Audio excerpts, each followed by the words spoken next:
இது வந்து வெள்ளிக்கிழமை எடுத்த வீடியோ தான். போஸ்ட் பண்ணவே கொஞ்சம் டைம் இல்லை. வியாழக்கிழமை நைட்டு போல் வந்து பார்த்தீங்கன்னா ஹாஸ்பிட்டலேருந்து மாமனார் வீட்டுக்கு வந்துட்டாங்க. இப்போ உடம்புலாம் கொஞ்சம் பரவாயில்லைங்க, கொஞ்சம் நார்மலாக இருக்கிறாங்க. இருந்தாலும் இன்னும் பழையபடி மாற முடியல. டேப்லெட்டு அண்ட் வந்து ஒர்க் அவுட் இந்த மாதிரிலாம் கொஞ்சம் சொல்லி கொடுத்துருக்காங்க. அது வந்து கரெக்டாக ஃபாலோ பண்ணிகிட்டு இருக்கும் போது சரியாயிடும்னு சொல்லியிருக்காங்க. பரவாயில்ல, இருந்தாலும் முன்ன விட இப்போ கொஞ்சம் பரவாயில்ல. மாமனார் மாமியை கூடவே என்னோட ஹஸ்பண்டும் வந்து கூட ஹாஸ்பிட்டலில் இருந்தாங்களா, அதனால் வீட்டில் செலவுலாம் வாங்க முடியல. இருக்கிற காய்கறி வச்சு தான் அட்ஜஸ்ட் பண்ணி குழந்தைங்களுக்கு சமைச்சு கொடுத்து ஸ்கூல் அனுப்பி விட்டுட்டாங்க. நாம் இருக்கிறதோ கிராமமாக, வீட்டுக்கிட்ட ஏதாவது காய்கறி வந்தால் தான் வாங்க முடியும். இல்லைனா கொஞ்சம் வெளியில் போகணும். நமக்கு வண்டியும் ஓட்ட தெரியாது. வீட்டில் நாம் ஓட்டுற அளவுக்கு வண்டியும் இல்லை. 2 எக்ஸல் இருக்குது. இருந்தாலும் அது எனக்கு வந்து அந்தளவுக்கு சரியாக ஓட்ட தெரியாது. ஆனால் என் ஹஸ்பண்ட் வந்ததுக்கப்புறம் தான் கொஞ்சம் காய்கறிலாம் வாங்கிட்டு வந்திருந்தாங்க. இன்றைக்கி வந்து பார்த்திங்கன்னா சுரக்காய் தான் காலையில் போல் செஞ்சுருந்தேன்.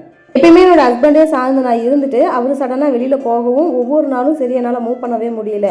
சின்னதாக ஒரு கடைக்கு போகணுன்னா அப்படின்னா கூட கொஞ்சம் கஷ்டமாக இருந்துச்சு. ஏன்னா மற்ற டைமில் ஜெய்குட்டியும் அவங்க அப்பா தான் வாங்கிட்டு வந்து கொடுப்பாங்க. அப்படியே கடைக்கு போனால் கூட அவர் கூட வண்டியிலே போய் பழக்கமாயிடுச்சு. அடிக்கடி நான் ஒரு வார்த்தை சொல்லிகிட்டே இருப்பேன், நான் இல்லைனா நீங்கள் எப்படிங்க இருப்பீங்கன்னு சொல்லி என்னோட ஹஸ்பண்ட்டை கேட்டுகிட்டே இருப்பேன். ஆனால் அந்த 2-3 நாளில் வந்து பார்த்தீங்கன்னா அவரை விட்டு பிரிஞ்சிருந்ததில் அவர் இல்லாமல் தான் நம்மளால் வாழ முடியாது அப்படின்னு எனக்கே புரியுது.